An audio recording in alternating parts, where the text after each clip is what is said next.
The great crystal dome of Nexus Prime glowed with soft blue light as beings from across the galaxy gathered for the monthly council meeting. Ambassador Velterran floated in his containment sphere, the toxic gases inside swirling around his tentacled form. Around the circular chamber, dozens of alien species sat in their environmental pods, each one adapted for their specific needs. Today's agenda had only one important item: the newly discovered species from the third planet of a yellow star on the galaxy's edge. Captain Lee Do-yun pressed his face closer to the monitoring screen in the hidden observation post on asteroid XK-739. The transmission from Nexus Prime came through clearly, though the alien languages needed computer translation. His hands shook slightly as he adjusted the receiver. Earth had been sending secret listening posts to the outer system for 5 years, hoping to detect alien signals. They never expected to hear themselves being discussed. The species calls itself human, Velterran announced to the council. His translator device converted his chemical communications into standard galactic speech. Our survey teams have completed their analysis. Dr. Park Minji leaned over Lee's shoulder, watching the data scroll across their screens. As Earth's lead xenobiologist, she had spent years preparing for this moment. But nothing had prepared her for hearing aliens casually discuss humanity's fate.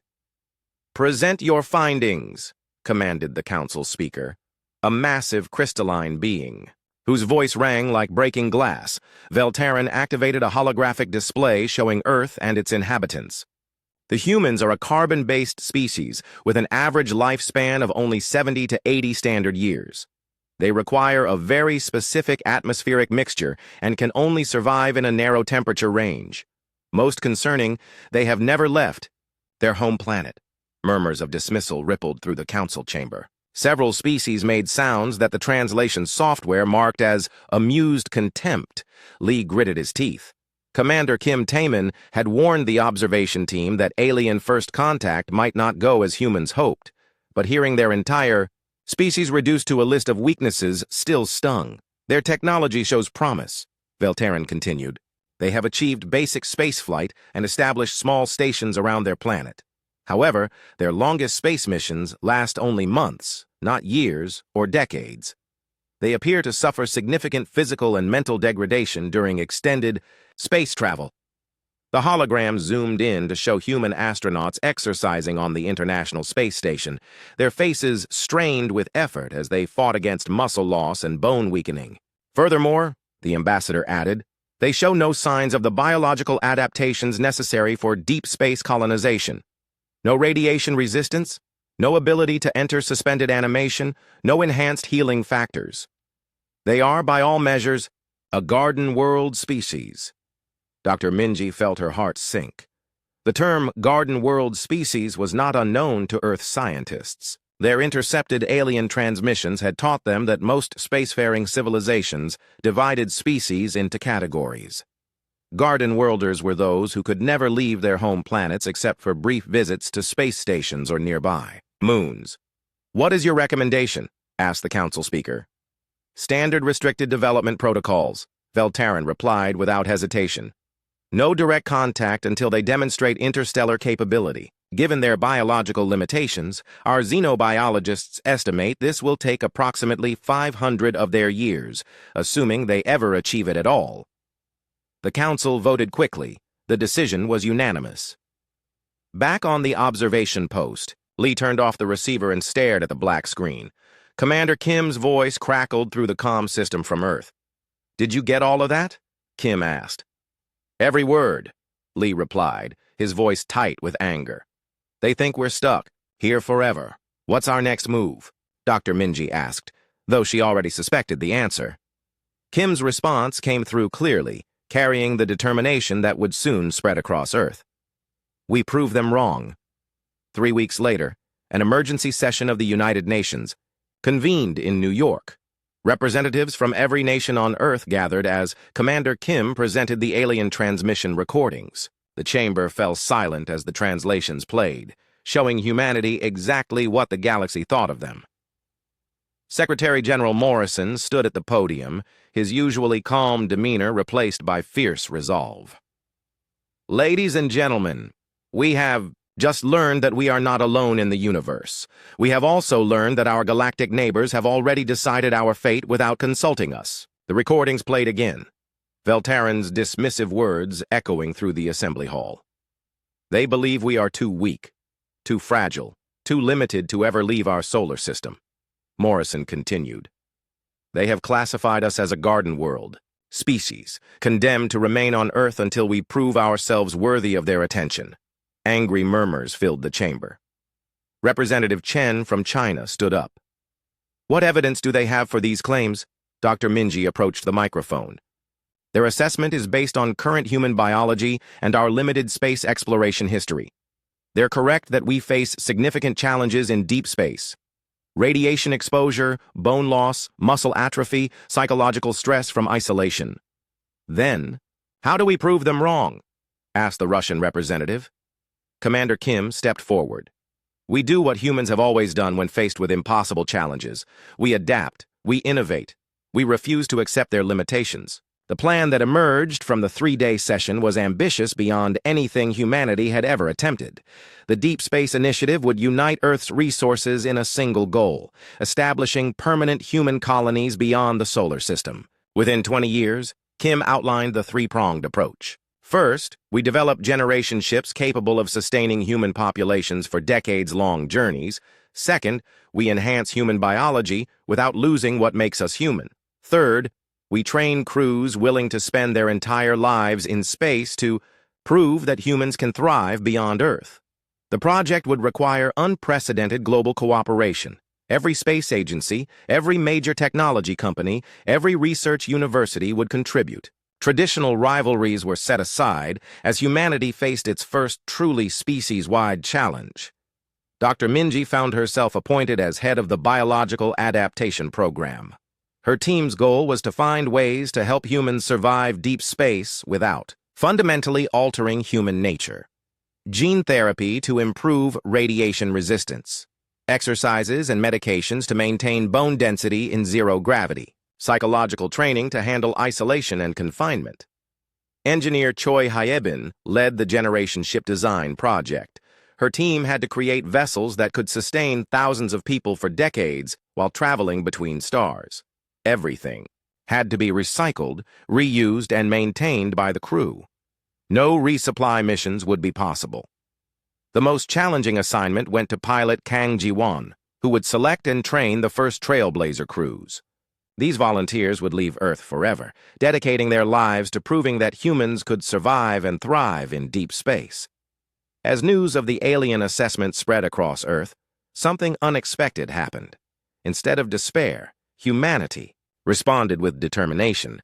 Applications for the Trailblazer program flooded in from every continent. Scientists, engineers, farmers, teachers, artists, people from every walk of life wanted to be part of proving the aliens wrong.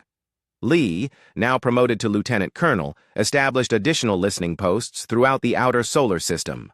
If aliens were watching humanity, humans would watch them back. Every alien transmission was recorded, analyzed, and studied for useful information. The work was dangerous and often discouraging. Early test flights revealed just how harsh, deep space could be on human bodies. Several volunteer test pilots suffered severe radiation exposure.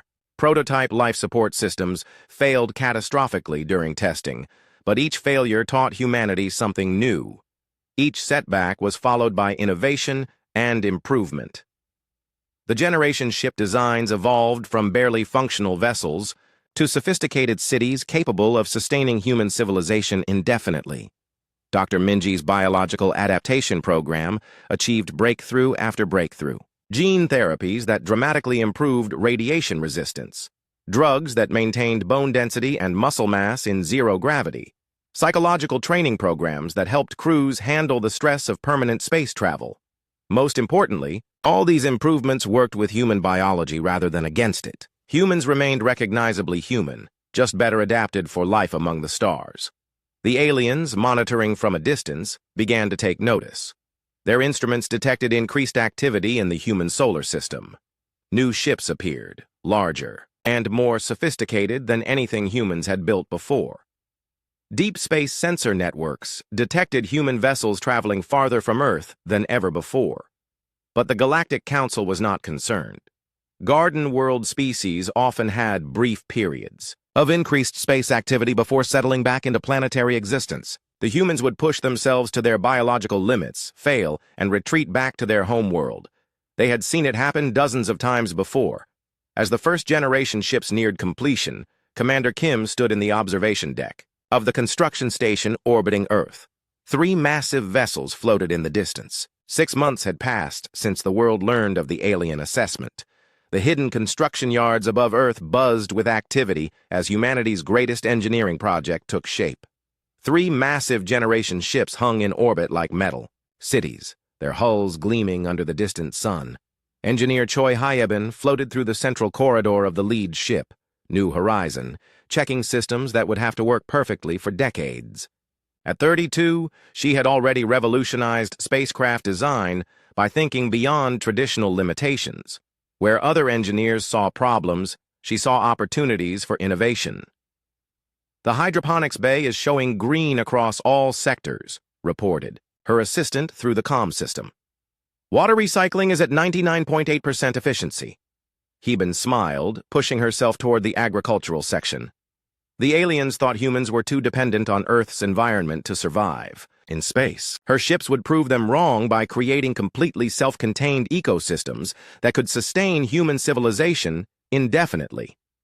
The hydroponics bay stretched for hundreds of meters, filled with carefully arranged growing beds that would provide food, oxygen, and psychological comfort for the ship's population.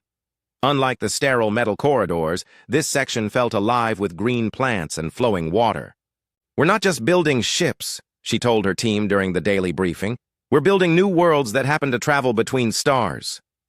Meanwhile, in the medical research facility on Luna, Dr. Yoon Seokjin was working on humanity's biological future. The aliens had dismissed humans as too fragile for deep space, but Yoon believed human adaptability was actually their greatest strength. "The key is not to change what makes us human," he explained to his research team. "Instead, we enhance the natural capabilities that already exist." His gene therapy treatments worked with human DNA rather than replacing it. Radiation resistance could be improved by enhancing existing repair mechanisms. Bone density could be maintained by optimizing calcium absorption and muscle development. Mental resilience could be strengthened through targeted biochemical adjustments. The volunteers for his experimental treatments came from the Trailblazer training program. These brave men and women were willing to risk everything to prove that humans belonged among the stars.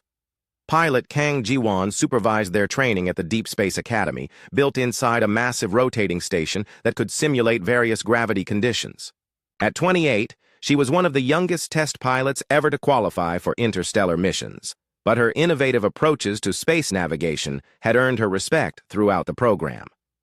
"Space is not our enemy," she told each new class of trainees. "It's our new home. We need to learn to live with it, not fight against it." The training was intense and sometimes dangerous. Trainees spent months in isolation chambers, learning to handle the psychological stress of deep space travel. They practiced repairing complex equipment with limited resources, since no rescue missions would be possible once they left the solar system. Most challenging of all, they learned to think of themselves as permanent space dwellers rather than visitors from Earth. The generation ships would be their new countries, their new worlds, their new homes. As the months passed, alien monitoring stations detected increasing activity in the human solar system. The massive construction projects were impossible to hide, but the Galactic Council remained unconcerned. Garden world species often have these periods of ambitious expansion, Veltaran reported to the Council. They push themselves beyond their biological limits, fail catastrophically, and retreat back to their home planets. We have observed this pattern in dozens of species, but the humans showed no signs of retreat. Instead, their space infrastructure grew larger and more sophisticated every month. Deep space sensor networks spread throughout their solar system. Resource extraction operations expanded to asteroids and outer moons. Most surprising of all, human crews began spending longer and longer periods in space without apparent ill effects. Dr. Minji monitored alien communications from the primary listening post, now expanded into a major intelligence facility. The translations revealed growing confusion among alien observers. "They can't understand why we're not failing," she reported to Commander Kim during their weekly briefing. "Every model they have says we should have given up by now." Kim studied the latest intelligence reports. Alien ships had been detected at the edge of the solar system, observing human activities from a distance. "Let them watch," he said. "They'll see exactly what humans are capable of when we set our minds to something." The first real test came when a solar storm threatened to destroy the nearly completed generation ships. The radiation levels were far beyond what humans had previously survived, and the aliens monitoring the situation expected catastrophic failure. Instead, humanity demonstrated the innovation and adaptability that would become their trademark. Hyabin's engineering teams reconfigured the ship's magnetic shielding in real time, creating protection systems that exceeded original design specifications.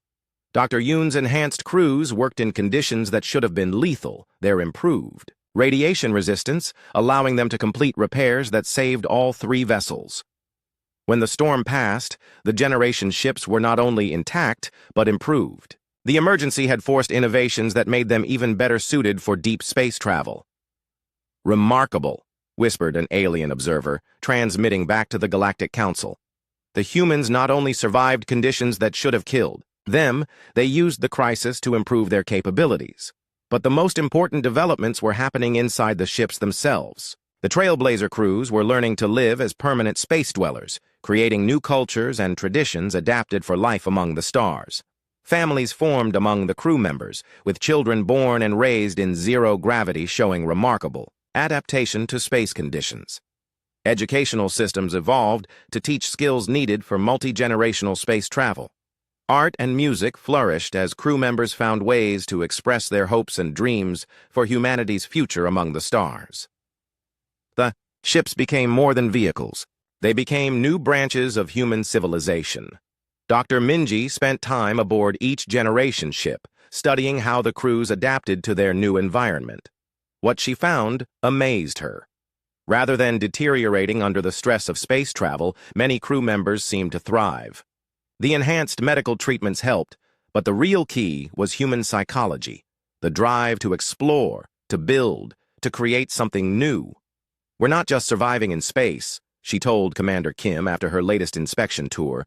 "We're becoming something new while remaining essentially human." The selection process for the final cruise was both heartbreaking and inspiring. Hundreds of thousands of volunteers applied for the 15,000 spots available across the 3 ships. Families said goodbye to loved ones they would never see again. Scientists and engineers left behind promising careers on Earth for the unknown challenges of interstellar travel, but there was no shortage of volunteers. Humanity had found a cause that transcended individual concerns, proving that humans deserved a place among the stars. Kang Ji-won was selected as backup navigator for the New Horizon, the ship that would travel to the Kepler 442 system. At tea, the farewell ceremony, she stood before thousands of supporters who had gathered to see the ships depart. "We are not leaving Earth behind," she said, her voice carrying across the crowd. "We are carrying Earth with us to the stars. Everything that makes us human, our curiosity, our determination, our ability to work together and overcome impossible challenges, all of that travels with us." The launch day arrived with little fanfare. The generation ships had been gradually moving away from Earth for weeks, testing their systems and allowing their crews to adjust to permanent space travel. But the moment when they fired their engines and began the journey to other star systems marked a turning point in human history. Commander Kim watched from the orbital command center as the 3 ships disappeared into the darkness between stars. Each one carried 50,000 humans on journeys that would last decades. The New Horizon headed toward Kepler 442, 25 light-years away. The Endurance aimed for Wolf 1061, 14 light-years distant. The Pioneer set course for Proxima Centauri, humanity's closest stellar neighbor. "What happens now?" asked Dr. Minji, standing beside him at the observation window. "Now we wait," Kim replied, "and we prepare the second wave." The alien observers transmitted their reports back to the Galactic Council with growing bewilderment. The humans had not only survived their transition to deep space, they had embraced it. The generation ships showed no signs of the system, failures or crew problems that typically doomed Garden World species' space ventures. Instead, the ships seemed to be thriving. Their recycling systems worked better than expected. Their crews showed remarkable psychological stability.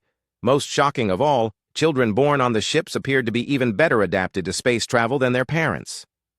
This is unprecedented, Velteron admitted to the council. Perhaps we need to revise our assessment of human capabilities. But the council speaker remained unmoved. Surviving the journey is only the first test. Establishing permanent colonies in alien environments will prove far more challenging. We will continue. 15 years had passed since the generation ships left Earth's solar system.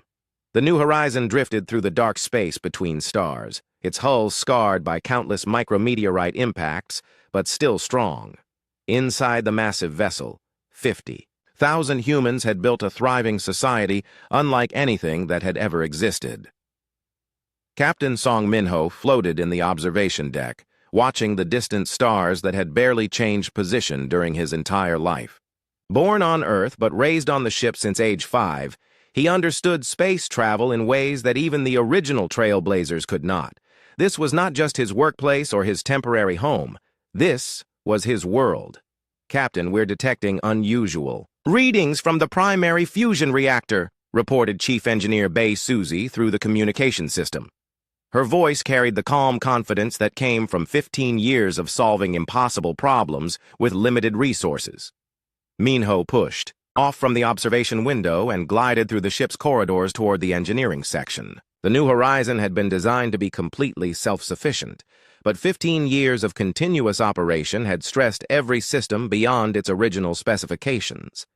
The engineering bay hummed with activity as Susie's team worked on the fusion reactor that powered their entire world.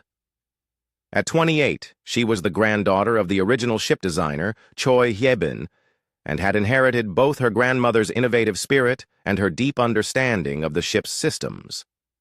"Show me the problem," Minho said as he arrived. Susie pulled up a holographic display showing the reactor's internal structure. "The magnetic containment field is fluctuating. We're losing efficiency, and if it gets worse, we could face a complete shutdown." The implications were terrifying. Without the fusion reactor, the ship would lose power for life support, navigation, and communication. 50,000 people would die slowly in the cold darkness of space. "What are our options?" Minho asked. "The original design called for replacement. Parts that we don't have," Susie replied. "But I think we can rebuild the containment system using materials from the hydroponics section. It's not what those materials were designed for, but the basic principles should work." This was typical of life on the generation ships. When something broke, you couldn't order replacement parts or call for technical support. You had to innovate, adapt, and create solutions using whatever resources were available. Navigator Jin Woo Jin joined them in the engineering bay. At 31, he had spent his entire adult life calculating their course through space, using a combination of traditional navigation techniques and intuitive understanding of stellar movement that surprised even the ship's computers. "We've got another problem," he reported. "Long-range sensors are detecting an asteroid field directly in our path. It's dense, and our current trajectory will take us right through the middle of it." Minho felt the weight of command settling on his shoulders. Both problems were serious enough to threaten the mission. Together, they represented exactly the kind of cascading failures that had doomed other species' attempts at interstellar colonization. But humans had learned to thrive on solving impossible problems. "Susie, how long do you need to fix the reactor?" he asked. 48 hours minimum, assuming everything goes perfectly." "Woo Jin, can you plot a course around the asteroid field?" "Not with our current engine power. We need the reactor running at full capacity to make the course corrections." The three of them stared at the displays, showing their impossible situation. Then Susie smiled. The same expression her grandmother had worn when facing seemingly unsolvable engineering challenges. "We don't try to solve both problems," she said. "We use one to solve the other." Her plan was audacious and dangerous. Instead of avoiding the asteroid field, they would use it as a source of raw materials. The ship's mining drones could extract metals and rare elements from the asteroids, while the main vessel navigated carefully through the field. Those materials would provide everything needed to not just repair the reactor, but upgrade it beyond its original specifications. The computer says there's a 93% chance of catastrophic failure, Wu Jin reported after running the calculations. The computer also said humans couldn't survive 15 years in deep space, Minho replied. But here we are. The HFY plan required precise coordination between every department on the ship. Mining teams prepared the extraction drones. Engineering teams designed new reactor components using materials they had never worked with before. Navigation teams plotted courses through the asteroid field that would maximize resource collection while minimizing collision risks. Most importantly, it required the entire crew to work together with the kind of trust and cooperation that could only develop during years of shared challenges. Dr. Park Jisoo, the ship's chief medical officer, monitored crew stress levels as they prepared for the dangerous operation. What she found surprised her. Instead of panic or despair, the crew showed excitement and determination. They had been training for this kind of challenge their entire lives. Humans are remarkable, she told her assistant while reviewing the psychological profiles. Most species would be paralyzed by fear in this situation. We seem to be energized by it. The asteroid field stretched across millions of kilometers, filled with rocks ranging from pebbles to mountain-sized masses of metal and ice. The New Horizon entered the field like a skilled dancer, using precise thruster bursts to weave between the larger obstacles while its drones harvested resources from smaller asteroids. Susie worked for 72 hours straight, rebuilding the reactor's magnetic containment system using metals extracted from asteroid cores. The new design was unlike anything in the original blueprints, but it worked better than the engineers back on Earth had ever imagined possible. Wu Jin navigated through the asteroid field using a combination of sensor data and intuitive understanding of gravitational forces that amazed even himself. When the ship's computers couldn't calculate safe passages, he relied on spatial reasoning skills that humans had developed over millions of years of moving through complex environments. 3 days after entering the asteroid field, the New Horizon emerged on the other side with a fully upgraded reactor, enough raw materials to last for decades, and a crew that had proven once again that humans could overcome any challenge through innovation and cooperation. The alien monitoring station, hidden among the asteroids, transmitted urgent reports back to the Galactic Council. The humans had not only survived a situation that should have destroyed them, they had used it to improve their capabilities. "This is impossible," Veltarin muttered as he reviewed the surveillance data. Garden world species do not possess this level of adaptability. The council speaker's crystalline form chimed with uncertainty.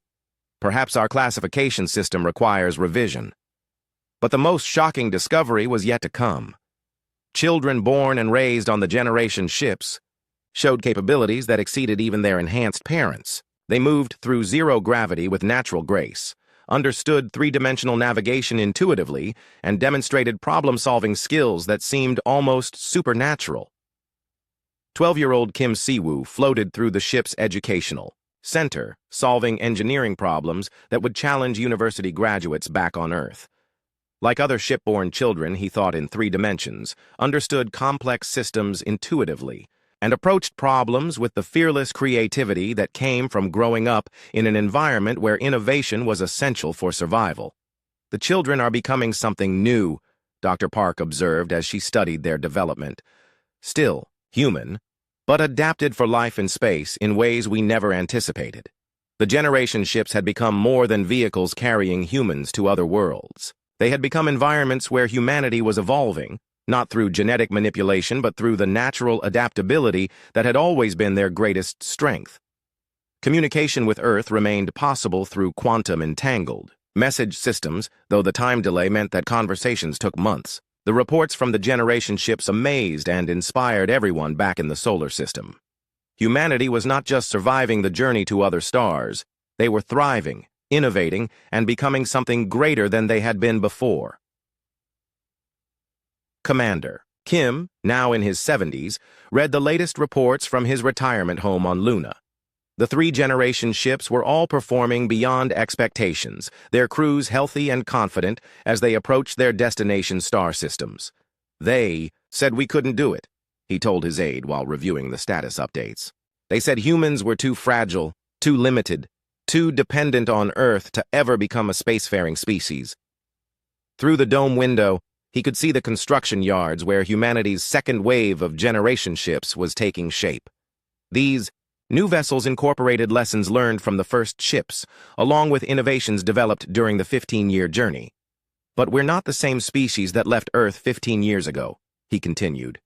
"We're becoming something new, still human, but adapted for life among the stars." The alien observers monitoring the generation ships transmitted increasingly urgent reports to the Galactic Council.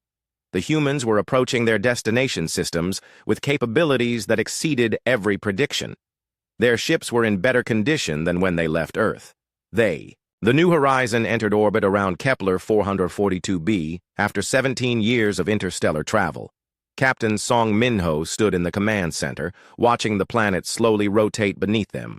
After a lifetime in space, seeing a real world with clouds, continents, and vast oceans felt almost magical. "Initial scans show the planet is even better than our long-range observations suggested," reported xenogeologist Han Soo-young from the science station. "Breathable atmosphere, liquid water, and gravity only 12% higher than Earth normal." The sea, planet that would become humanity's first interstellar colony, was beautiful, but alien.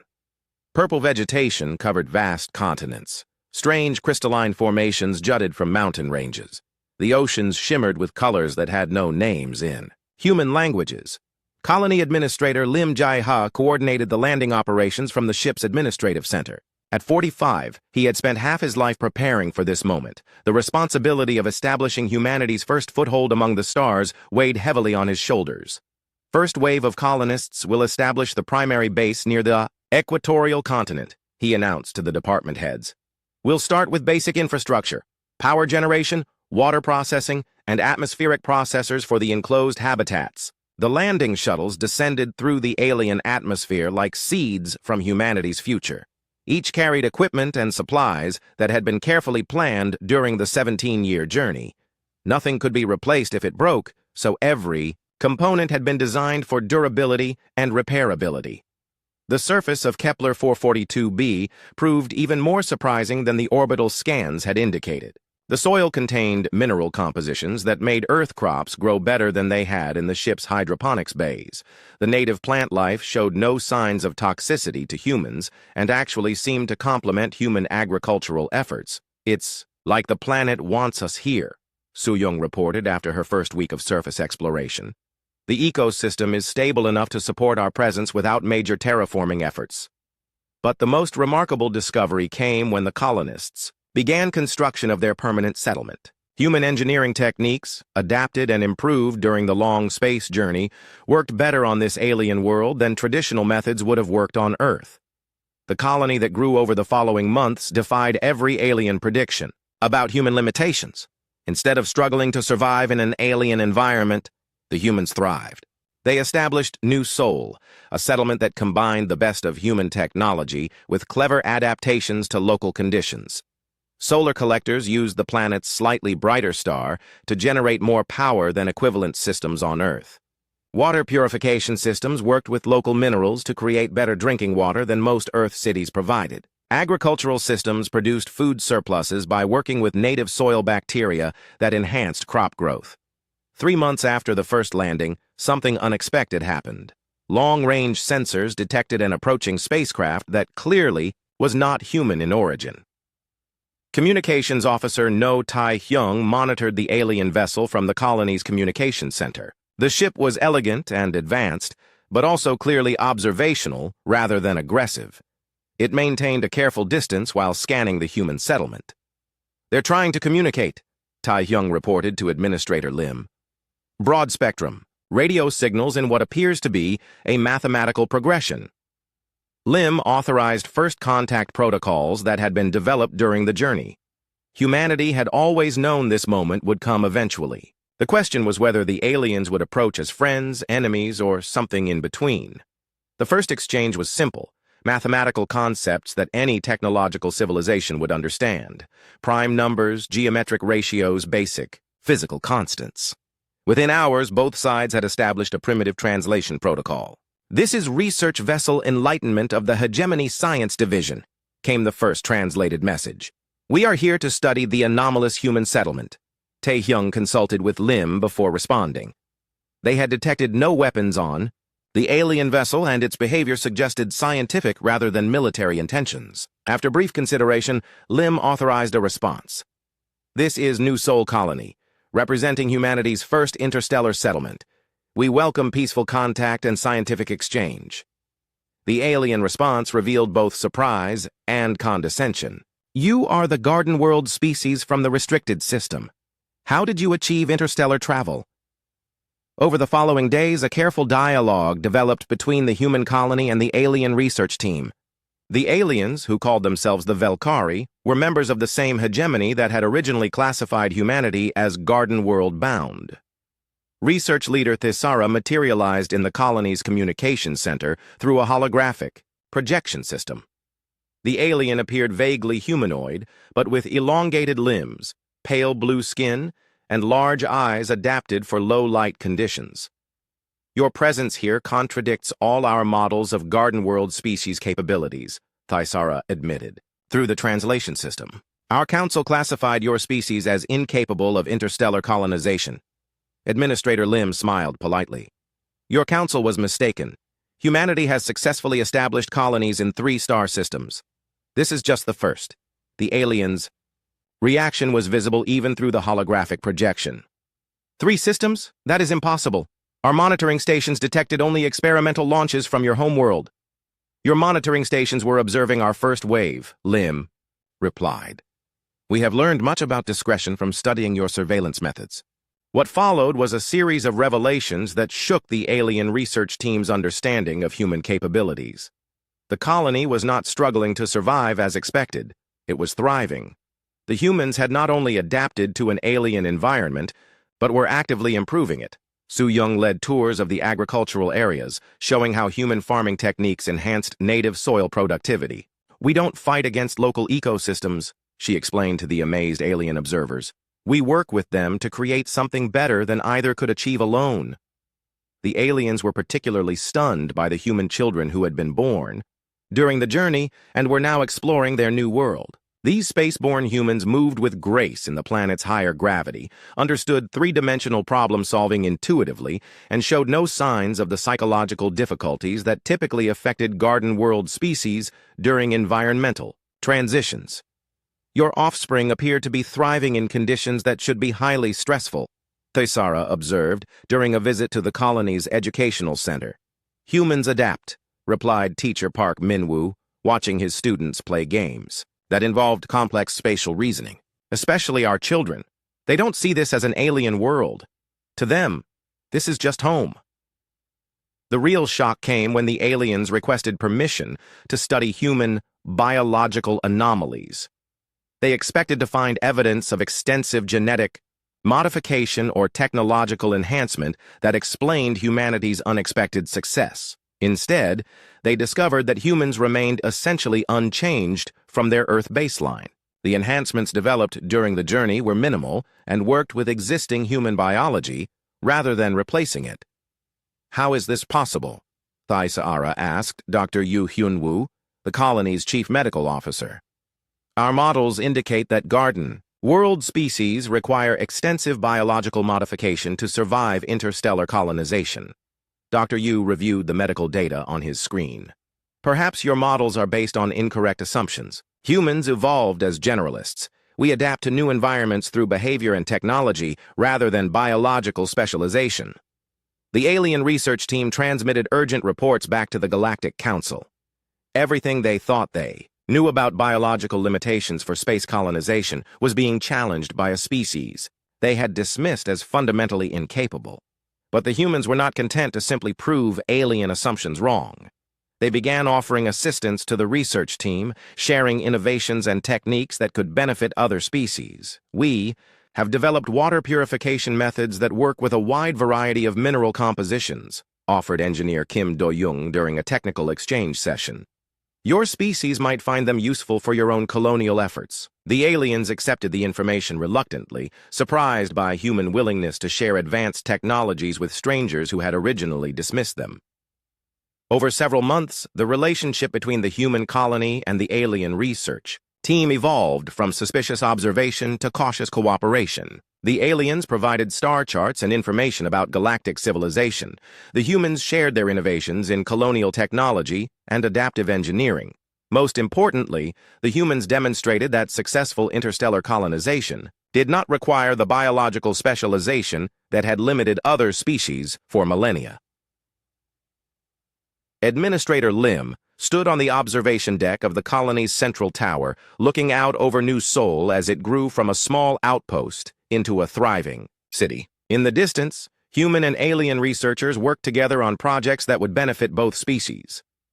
They classified us as garden world bound, he told his deputy, watching construction robots guided by human. 5 years had passed since the establishment of humanity's first interstellar colonies. The great crystal dome of Nexus Prime buzzed with unprecedented activity as representatives from across the galaxy gathered for an emergency session of the Galactic Council. Ambassador Cho Daeun stepped from her transport vessel onto the alien platform, her simple gray diplomatic uniform contrasting sharply with the elaborate environmental suits worn by other species. At 38, she had spent her entire career preparing for this moment, humanity's first official appearance before the galactic community as an equal partner rather than a subject for observation. The journey to Nexus Prime had taken 6 months aboard humanity's newest diplomatic vessel, the Harmony. Unlike the generation ships that had carried the first colonists, this craft was designed for speed and communication, equipped with quantum entanglement systems that maintained real-time contact with all 3 human colony worlds. Welcome to Nexus Prime, Veltarin greeted her through his translation device. The same alien who had originally classified humanity as garden world bound now approached with obvious uncertainty. The Council is eager to hear humanity's perspective on recent developments. Cho smiled politely, her years of diplomatic training hiding her satisfaction at the alien's changed tone. Thank you, Ambassador Veltarin. Humanity appreciates the opportunity to address the Council directly. The Council chamber had been modified to accommodate human environmental needs, a small victory that symbolized humanity's new status. As Cho took her position at the speaker's platform, she looked out at dozens of alien species who had spent millennia believing they understood the fundamental limits of biological adaptation. Council Speaker Zenthara's crystalline form chimed with formal authority. The Council recognizes Ambassador Cho Daeun, representing the human colonies of New Seoul, New Busan, and New Incheon. Cho activated her presentation system, displaying images from all 3 human colonies. The transformation over 5 years was remarkable. What had begun as small outposts had grown into thriving cities with populations in the hundreds of thousands. Honored Council members, she began, 5 years ago, this body classified humanity as a garden world species incapable of interstellar expansion. Today, I stand before you as evidence that your assessment was fundamentally flawed. Murmurs of discomfort rippled through the alien delegates. Several species had built their colonial policies on the same biological determinism that had failed so spectacularly with humanity. Cho continued her presentation, showing data that challenged every assumption about space colonization. Human colonies are not merely surviving in alien environments. We are thriving. Our populations are growing through both immigration and natural birth rates. Our economies are expanding. Our technological capabilities continue to advance. The images showed bustling spaceports, flourishing agricultural areas, and industrial complexes that produced goods for export back to Earth and to other human colonies. Most shocking of all were the residential areas where human families lived, comfortable lives on worlds their species had never seen. Furthermore, Cho added, we have achieved this success while maintaining our essential humanity. We have not required extensive genetic modification or biological transformation. Human adaptability, not specialization, has proven to be our greatest asset. Admiral Park Bong-soo watched the proceedings from the human diplomatic vessel, monitoring communications from all 3 colony worlds. At 55, he commanded humanity's first purpose-built interstellar fleet, ships designed not for one-way colonization missions, but for regular travel between human worlds. His vessels represented a technological revolution that surprised even human engineers. The innovations developed during the generation ship journeys had led to faster, more efficient spacecraft that could cross interstellar distances in years rather than decades. "Admiral, we're receiving a priority transmission from New Sol," reported his communications officer. "Colony Administrator Lim is requesting permission to share the water purification data with the Velkari delegation." Park nodded approval. Humanity's policy of technological sharing had proven surprisingly effective at building goodwill among alien species. Many council members had initially viewed human offers with suspicion, but practical benefits were hard to ignore. Back in the EIS council chamber, Cho was addressing the broader implications of humanity's success.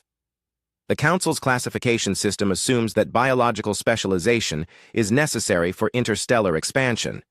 Humanity suggests that this assumption has prevented many species from reaching their full potential. Dr. Kwon Yoon-ji joined the presentation through holographic projection from her research station orbiting New Sol. As humanity's leading expert on comparative biology, she had spent 5 years studying how different species approach the challenges of space colonization. "My research indicates that biological specialization, while beneficial for specific environments, actually limits adaptability," she explained to the fascinated council members. "Species that evolve for particular conditions struggle when those conditions change." Her presentation showed comparative data from dozens of galactic civilizations. Species with highly specialized biology had established fewer colonies and showed less innovation in adapting to new environments. Meanwhile, generalist species like humans showed remarkable flexibility in colonizing diverse worlds. "Humans evolved on a planet with extreme environmental variation," Dr. Kwon continued. "We adapted by developing behavioral and technological responses to challenges rather than biological ones. This gives us advantages that specialized species lack." The implications were staggering. Several council species began to reconsider their own colonial limitations. The rigid classification system that had governed galactic expansion for millennia was suddenly open to question. Veltaren requested permission to address the council. If human theories are correct, many species may have been underestimating their own capabilities. The hegemony has classified dozens of species as garden world bound based on the same criteria used for humans. Council Speaker Zenthara's form pulsed with uncertainty. "Are you suggesting that our fundamental understanding of biological limitations is incorrect?" "I am suggesting," Cho interjected diplomatically, "that the galaxy's approach to colonial expansion may benefit from fresh perspectives. Humanity offers to share our techniques and innovations with any species interested in expanding their own capabilities." The offer sent shockwaves through the council chamber.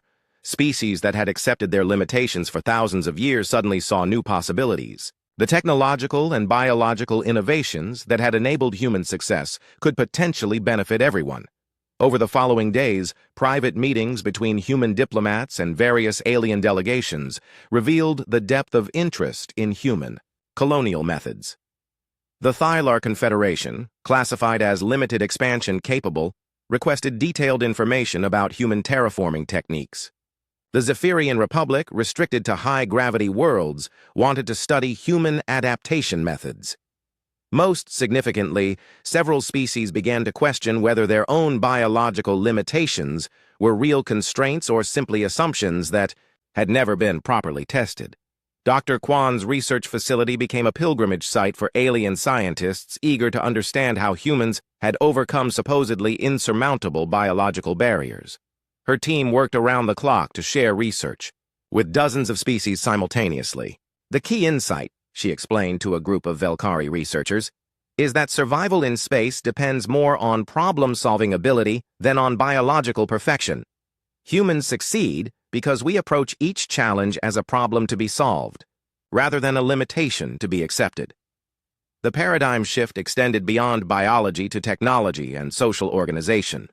Human colonial techniques emphasized working with local environments rather than overwhelming them. Human social structures prioritized adaptability and innovation over rigid hierarchies. Most importantly, human success demonstrated that interstellar expansion was possible for far more species than anyone had previously believed. Ambassador Cho's final address to the Council crystallized the new reality facing galactic civilization. Humanity does not seek to replace existing colonial methods or challenge established territories. We offer partnership, cooperation, and shared advancement toward a galaxy where every species can reach its full potential. The Council's response was unprecedented. Instead of maintaining their traditional hierarchical structure, they voted to establish the Galactic Cooperative Council, a new organization focused on shared technological development and mutual assistance in colonial expansion. Humanity was invited to join as a founding member, with equal status to civilizations that had been spacefaring for millennia.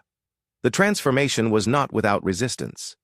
Some species worried that human innovations would disrupt established territorial boundaries or challenge traditional power structures. Others questioned whether sharing advanced technologies with primitive species was wise. But the practical benefits of cooperation quickly overcame theoretical objections. Human water purification systems helped the drought-stricken colonies of 3 different species. Human terraforming techniques enabled the expansion of civilizations that had been 10 years had passed since humanity's first appearance before the Galactic Council. The crystal dome of Nexus Prime had been expanded 3 times to accommodate the growing Galactic Assembly, where representatives from over 200 species now gathered in cooperation rather than competition. President Shin Ryujin stood at the podium of the Assembly Hall, looking out at a galaxy that had been transformed by humanity's refusal to accept limitations. At 42, she led the United Human Colonies, a federation of 37 worlds that had become the galaxy's premier experts in interstellar expansion and adaptation. Fellow beings of the galaxy, she began, her words translated simultaneously into hundreds of languages. 10 years ago, humanity was classified as a garden world species incapable of interstellar expansion. Today, we gather as partners in the greatest period of galactic growth in recorded history. The statistics spoke for themselves. In the decade since humanity joined galactic civilization, the number of successfully colonized worlds had increased by over 300%. Species that had been confined to their home systems for millennia were now establishing thriving colonies across the galaxy. Fleet Admiral Oh Se-hoon monitored the assembly proceedings from the Bridge of the Unity, flagship of humanity's exploration and assistance fleet. His ships patrolled the galaxy not as conquerors, but as helpers, carrying human colonial experts to species attempting their first interstellar expansions. Admiral, we're receiving a distress call from the Thyler colonial mission in the Vega system, reported his communications officer. They're experiencing critical failures in their life support systems. Set course for Vega, O ordered immediately. Alert the emergency response team. This had become routine for the human fleet. Species attempting their first colonial missions often faced crises that would have ended their expansion efforts. Human rescue teams had developed techniques for solving problems that other species considered impossible. The Unity reached the failing Thyler colony ship within 18 hours, demonstrating the speed advantages of human spacecraft design. Engineering teams led by Chief Scientist Yu Jong-yeon transferred to the alien vessel and immediately began assessing the situation.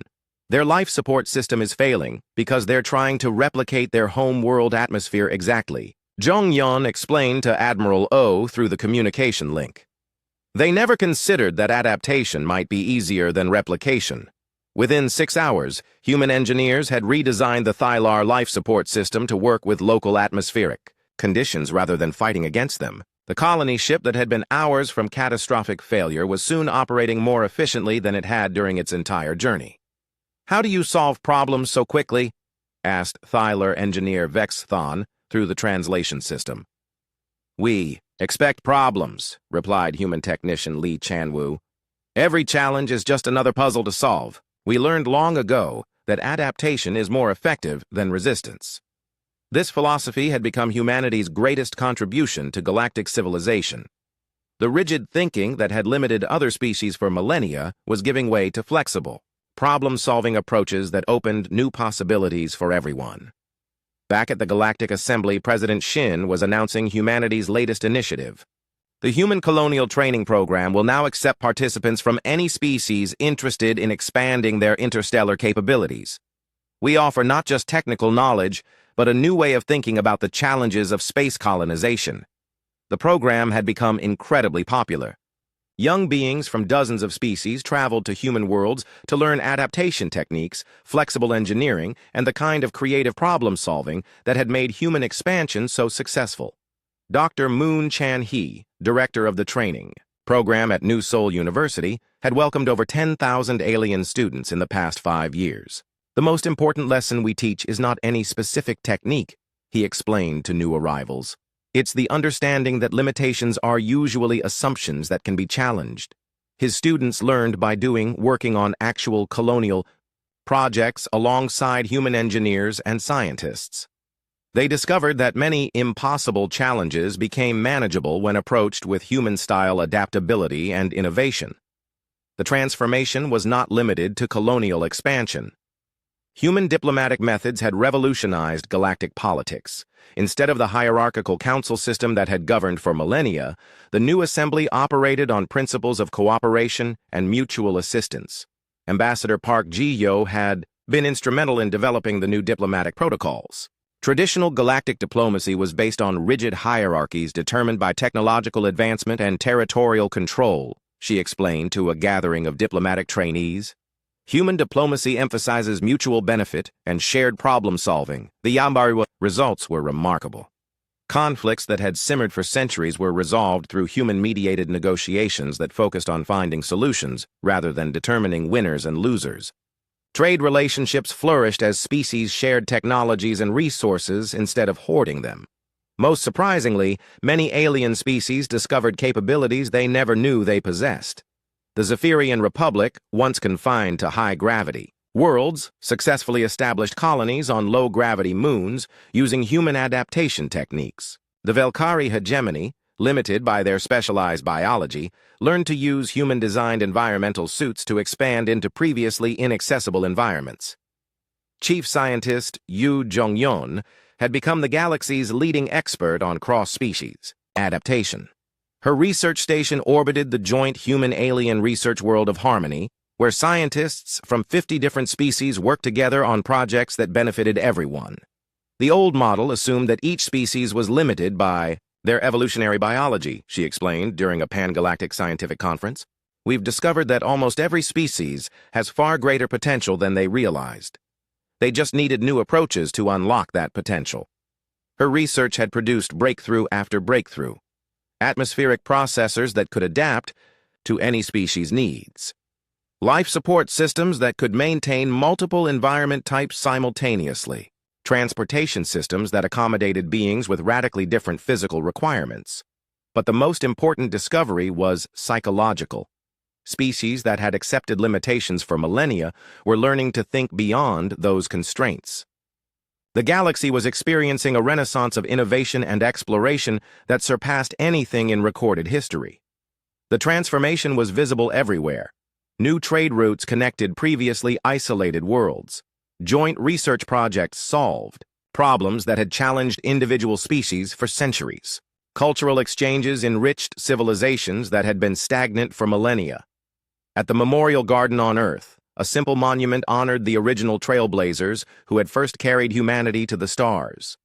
President Shin visited the memorial during her return to humanity's homeworld, accompanied by a delegation of alien representatives who wanted to understand the origins of the movement that had transformed their galaxy. These were ordinary humans who did extraordinary things, she told the gathered delegates as they stood before the names of the 50,000 volunteers who had left Earth forever on the first-generation ships. They didn't have superhuman abilities or advanced technology. They had something more powerful, the refusal to accept that something was impossible just because others said it was. The monument's inscription captured the spirit that had carried humanity to the stars. They told us we couldn't survive deep space. We proved them wrong not through argument but through action. The visiting aliens studied the memorial with fascination. These beings represented species that had themselves broken through limitations they thought were permanent, inspired by humanity's example. What drives humans to attempt the impossible? Asked Velkari Ambassador Thisara, the same alien who had first studied human colonies with amazement. "We don't see things as impossible," replied President Shin. "We see them as problems that haven't been solved yet. Every challenge is an opportunity to learn something new about ourselves and our universe." As the delegation toured Earth, they saw the planet that had produced the species that revolutionized galactic civilization.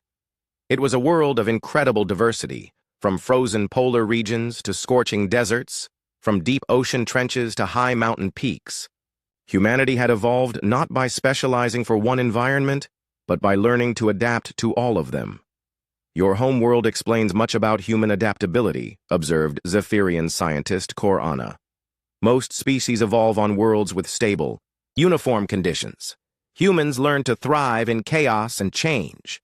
The tour concluded at the Deep Space Academy, where the next generation of human explorers trained alongside alien students. The facility had expanded far beyond its original purpose, becoming a center for interspecies cooperation and innovation. Instructor Kim Hee-jin led a mixed class of human and alien students through simulated colonial scenarios.